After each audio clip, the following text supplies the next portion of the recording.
नमस्कार विद्यार्थी मित्रांनो, welcome back to global online Marathi. Myself Nihal sir. तर आज आपण सेकंड पार्ट बघणार आहोत संशोधनाच्या पद्धती. यामध्ये आपण काय काय आपण रिसर्चचे मेथड्स असतात ते पाहणार आहोत, त्यावरती ओव्हरव्ह्यू करणार आहोत. राईट. सो आजचं सेशन खूप महत्त्वाचं आहे. रिसर्च ॲप्टिट्यूडमधले मेथड्स हे आपल्या एक्झामिनेशन पर्स्पेक्टिव्हने अत्यंत महत्त्वाचे असतात, कारण प्रत्येक मेथडवरती प्रश्न विचारला जाऊ शकतो आणि आपण जे डिस्कस करणार आहोत त्यातून डायरेक्टली किंवा इनडायरेक्टली कसाही प्रश्न निर्माण होऊ शकतो. त्यामुळे हा सेशन शेवटपर्यंत पाहणं खूप गरजेचं आहे तुमच्या एक्झामिनेशन पर्स्पेक्टिव्हने. ठीक आहे. लेक्चर सुरू करण्याआधी आणखीन एक महत्त्वाची गोष्ट म्हणजे येणाऱ्या महाराष्ट्र सेट एक्झामिनेशनसाठी आपल्याकडे पेपर 1चा फुल कोर्स अवेलेबल आहे. त्यामध्ये तुम्हाला मॉक टेस्ट मिळणार आहेत, संपूर्ण अभ्यासक्रमावरती नोट्स मिळणार आहेत, व्हिडिओ लेक्चर्स मिळणार आहेत आणि तुमच्या सरावासाठी MCQs आणि PYQs याचं PDF देखील मिळणार आहे. या पूर्ण कोर्सचा फायदा तुम्ही घ्यायचा आहे, कारण तुमच्या एक्झामिनेशन पर्स्पेक्टिव्हने हा कोर्स बनवलेला आहे. या कोर्सच्या आधारावरती तुमचं पेपर 1चा जो प्रिपरेशन आहे तो खूप बूस्टअप होणार आहे आणि 85पेक्षा जास्त मार्क्स तुम्हाला पेपर 1मध्ये मिळणार आहेत. चला तर लेक्चरला सुरू करूया. ओके. सो हे आपण लास्ट लेक्चरमध्ये सुद्धा पाहिलं होतं. रिसर्चची काय मेथड्स आहेत है ना, objective, outcomes, logic, process, inquiry mode, idea, concept याबद्दल आपण डिस्कस केलं होतं. ठीक आहे, ओव्हरव्ह्यू केला होता.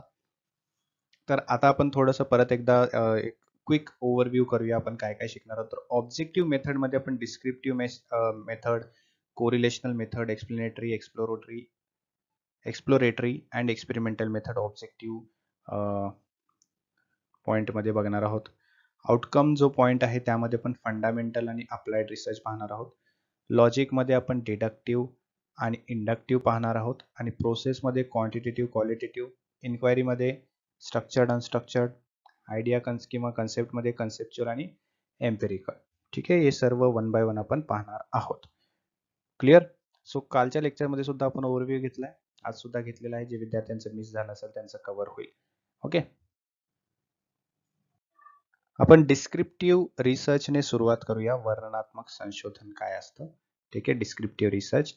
So descriptive is a term which is self-explanatory and the research that describes a situation, an event and an institution is descriptive research. बघा, descriptive research काय असतं है ना, एक सेल्फ एक्सप्लेनेटरी असतं, स्वस्पष्टीकरणात्मक असतं, ज्यामध्ये एखादी सिच्युएशन असेल, एखादा इव्हेंट असेल, एखादा इन्स्टिट्यूशन असेल, याचं डिस्क्रिप्टिव्ह पद्धतीमध्ये इन्फॉर्मेशन किंवा डिस्क्रिप्टिव्ह पद्धतीमध्ये वर्णन ज्याला आपण म्हणतो है ना, एखाद्या घटनेचं वर्णन करणं, एखाद्या संस्थेचं, एखाद्या परिस्थितीचं वर्णन करणं म्हणजेच काय आहे, तुमचा डिस्क्रिप्टिव्ह डेटा आहे, डिस्क्रिप्टिव्ह रिसर्च आहे. ठीक आहे.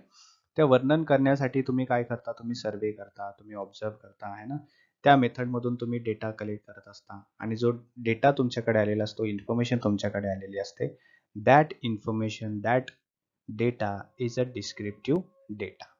ठीक आहे.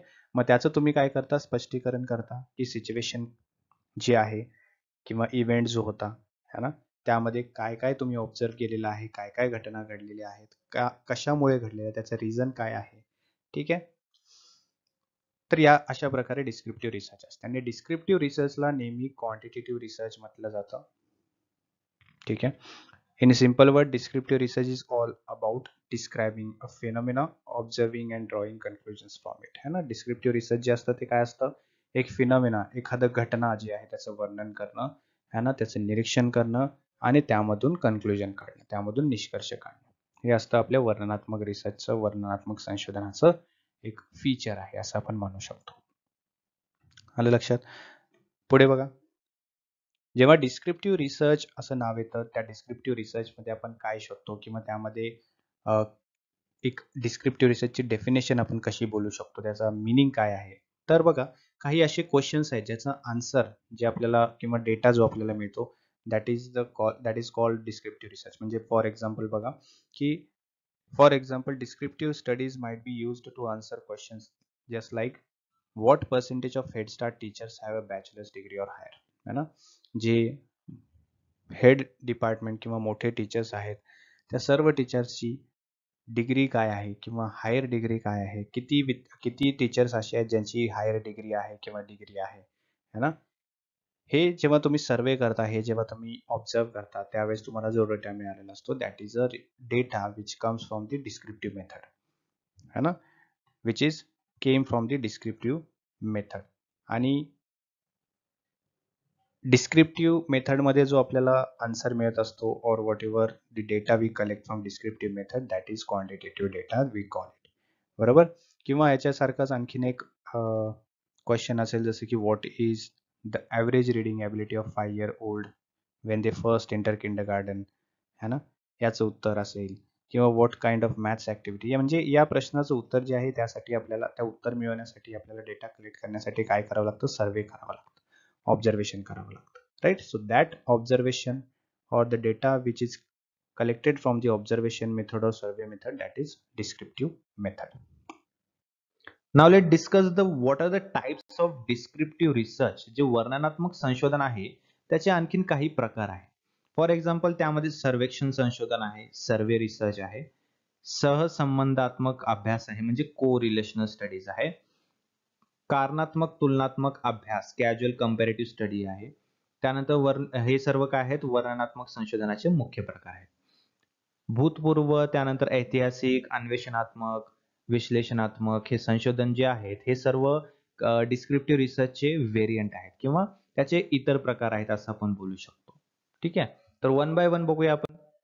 First one was what, survey research, सर्वेक्षण अभ्यास. बऱ्याचदा काय होतं, वर्णनात्मक संशोधन हे सर्वेक्षण संशोधनाशी समतुल्य असते. वर्णनात्मक संशोधनांतर्गत संशोधनाची एक श्रेणी म्हणून सर्वेक्षणाचा विचार करणे हे चांगले आहे. विद्यमान परिस्थिती, घटनांचे अस्सल वर्णन तयार करण्यासाठी सर्वेक्षण केले जातात, जे परिस्थितीचे विश्लेषण करण्यास मदत करत असतात. त्यामध्ये संशोधनाच्या समस्यांचे निदान करतात, परिस्थिती सुधारण्यासाठी अधिक माहितीपूर्ण निर्णय आणि बुद्धिमान योजना करतात. कशामध्ये, सर्वेमध्ये. म्हणजे थोडक्यात जी एक्झिस्टिंग सिच्युएशन असते है ना, त्याचं डिस्क्रिप्शन किंवा ऑथेंटिक डिस्क्रिप्शन जे शोधलं जातं किंवा ज्याची स्टडी केली जाते किंवा असं सर्वे केला जातो त्याला म्हटलं जातं सर्वे रिसर्च. ठीक आहे. त्यामध्ये आणखीन काही गोष्टी असतात की फॉर एक्झाम्पल सिच्युएशनला अॅनलाइज करणं, डायग्नोज करणं प्रॉब्लेम्सला, है ना, आणि त्यावरून निष्कर्ष काढणं, या प्रकारचे जे रिसर्च असते किंवा प्रोसेस असते त्याला सर्वे रिसर्च असं म्हटलं जातं. पुढे आहे को रिलेशनल, परस्पर संबंध. नावावरूनच सूचित होते की सहसंबंधात्मक अभ्यासाचा उद्देश दोन चल किंवा वैशिष्ट्ये यांच्यात काही संबंध किंवा परस्परावलंब आहे की नाही हे शोधणे आहे आणि अशा संबंधाची डिग्री निश्चित करणे हा आहे. ठीक आहे, दोन गोष्टीमध्ये किंवा दोन उद्देशामध्ये किंवा चलमध्ये काय सहसंबंध आहे याचा अभ्यास करणे म्हणजे कोरिलेशनल स्टडी झाला. सहसंबंधात्मक शोधनाचे मूल्य म्हणजे काय आहे, घटनांमधील संबंध शोधणे आणि काही परिस्थितीमध्ये त्यांच्या घटना नियंत्रित करणे. दोन गोष्टींमधला सहसंबंध शोधून काढण्याचा जो अभ्यास आहे किंवा रिसर्च आहे त्याला कोरिलेशनल स्टडीज किंवा कोरिलेशनल रिसर्च असं सुद्धा म्हटलं जातं. पुढे आहे ऐतिहासिक संशोधन किंवा हिस्टोरिकल रिसर्च. ऐतिहासिक संशोधन हे गुणात्मक तंत्र आहे, म्हणजे काय आहे, क्वालिटेटिव्ह टेक्निक आहे. ऐतिहासिक संशोधन भूतकाळातील घटनांच्या अर्थाचा अभ्यास करून वस्तुस्थितीचा अर्थ लावण्यासाठी आणि घटनांचे कारण स्पष्ट करण्याच्या प्रयत्नात आणि वर्तमान घटनांमध्ये त्यांचा प्रभाव स्पष्ट करण्यासाठी ऐतिहासिक संशोधन किंवा हिस्टोरिकल रिसर्चचा यूज केला जातो.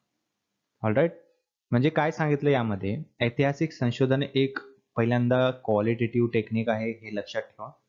त्यानंतर हिस्टोरिकल रिसर्चची जी स्टडी आहे त्यामध्ये पास्ट इव्हेंट्सला स्टडी केलं जातं आणि त्यामध्ये जे वर्तमान काळामध्ये है ना जे काही घटनांचा त्या वर्तमानमध्ये प्रभाव पडत आहे हिस्टोरिकल इव्हेंट्सचा ते यामध्ये स्पष्ट केलं जातं. ठीक आहे, त्यानंतर आहे ॲनालिटिकल, त्याला विश्लेषणात्मक संशोधन असं सुद्धा म्हटलं जातं. विश्लेषणात्मक संशोधन हे एक विशिष्ट प्रकारचे संशोधन आहे असं का म्हटलं या ठिकाणी, ज्यामध्ये गंभीर विचार कौशल्य आणि आयोजित केलेल्या संशोधनाशी संबंधित तथ्ये आणि माहितीचं मूल्यांकन यांचा समावेश आहे.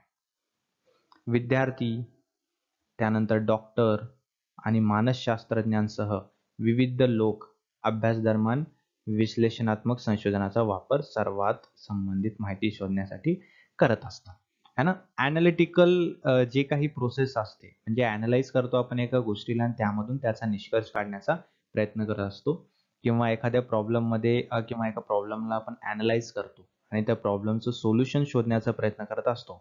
या सर्व प्रोसेसला किंवा या रिसर्चच्या प्रोसेसला आपण ॲनालिटिकल रिसर्च असं म्हणतो. ठीक आहे, सोपं आहे, यामध्ये काही अवघड नाहीये. आता आहे एक्सप्लेनेटरी रिसर्च, स्पष्टीकरणात्मक संशोधन. ही एक संशोधन पद्धत आहे जी की मर्यादित माहिती उपलब्ध असताना काहीतरी का घडते हे असे शोधते, है ना. म्हणजे काय की एक्सप्लेनेटरी रिसर्चचा अर्थ यामध्ये काय आहे की Y something occurs when limited information is available.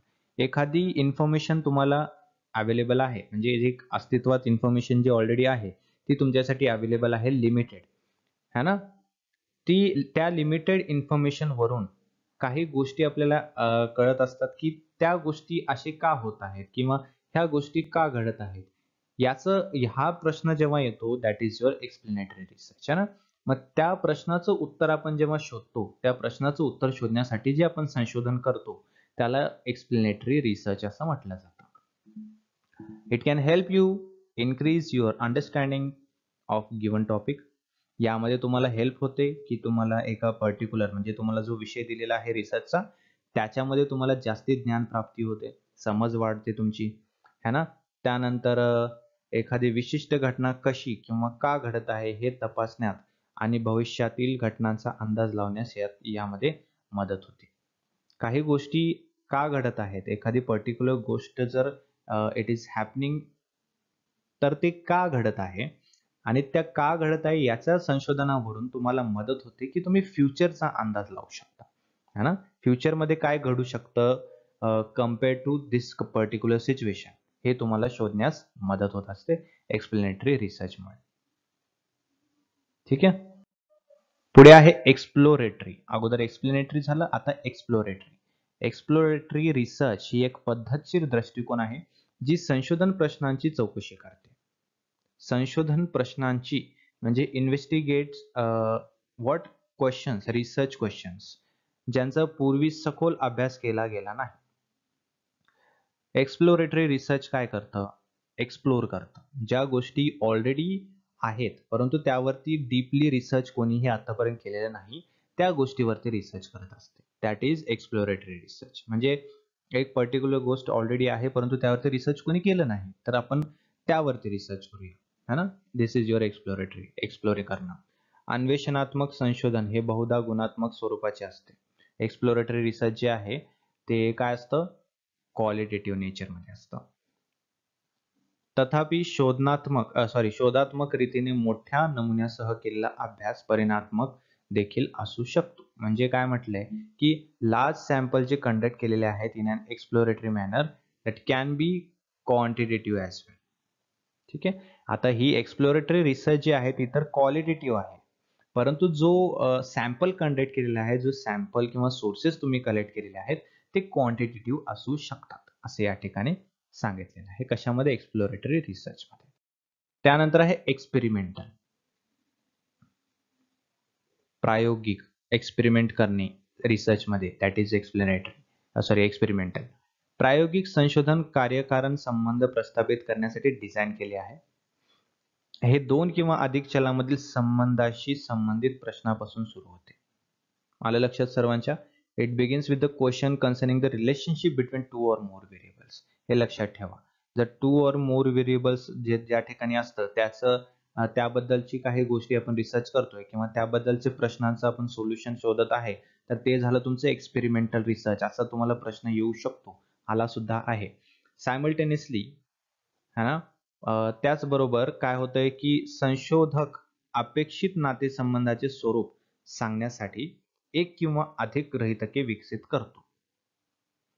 काय म्हटलं या ठिकाणी की रिसर्चर काय करतो की एक किंवा त्यापेक्षा अधिक हायपोथेसिस डेव्हलप करतो. कशासाठी, जे नेचर आहे किंवा जे एक्सपेक्टेड रिलेशनशिप आहे ते दर्शवण्यासाठी. ठीक आहे. प्रयोग म्हणजे नियोजित आणि नंतर संशोधक पुरावा मिळवण्याचा प्रयत्न आहे. है ना, प्रयोग म्हणजे जे एक्सपेरिमेंटल आहे किंवा एक्सपेरिमेंट जे आहे ते काय आहे, नियोजित आणि नंतर संशोधक पुरावा मिळवण्यासाठी केलेला गेलेला प्रयत्न आहे, experimental research. Next one is fundamental research. जे सुरुवातीला टेबल होता त्यामध्ये सेकंड मेथड जी होती त्यामध्ये फंडामेंटल रिसर्च आणि अप्लाइड रिसर्च असे दोन आहेत. तर first one is fundamental research. हे जी फंडामेंटल रिसर्च आहे हे मूलभूत संशोधनाचा मुख्य उद्देश आहे काय, तर ज्ञानाचं विद्यमान साठ्यात भर घालणे आणि त्यामुळे बौद्धिक दृष्ट्या आव्हानात्मक हे असू शकते. म्हणजे फंडामेंटल रिसर्च जे आहे हे काय करतं, तुमचे जे एक्झिस्टिंग नॉलेज आहे, तुमचे जे आधीचं नॉलेज आहे त्या नॉलेजमध्ये, त्या नॉलेजच्या साठामध्ये आणखीन भर घालतं. ठीक आहे. त्यानंतर सध्याच्या संशोधन पद्धतीच्या शरीरात भर घालण्यासाठी शुद्ध संशोधन म्हणजे फंडामेंटल रिसर्च निर्माण होणारे ज्ञान यामध्ये शोधले जाते. म्हणजे जे नॉलेज प्रोड्यूस केलं आहे through pure research is sought in order to add the existing body of research method. त्यानंतर सध्या किंवा भविष्यातही याचा कोणताही व्यावहारिक उपयोग होण्याची शक्यता नाही असं या ठिकाणी सांगितलंय. म्हणजे it is not likely to have any practical application at the present time or even in the future असं फंडामेंटल रिसर्च बद्दल सांगितलेलं आहे.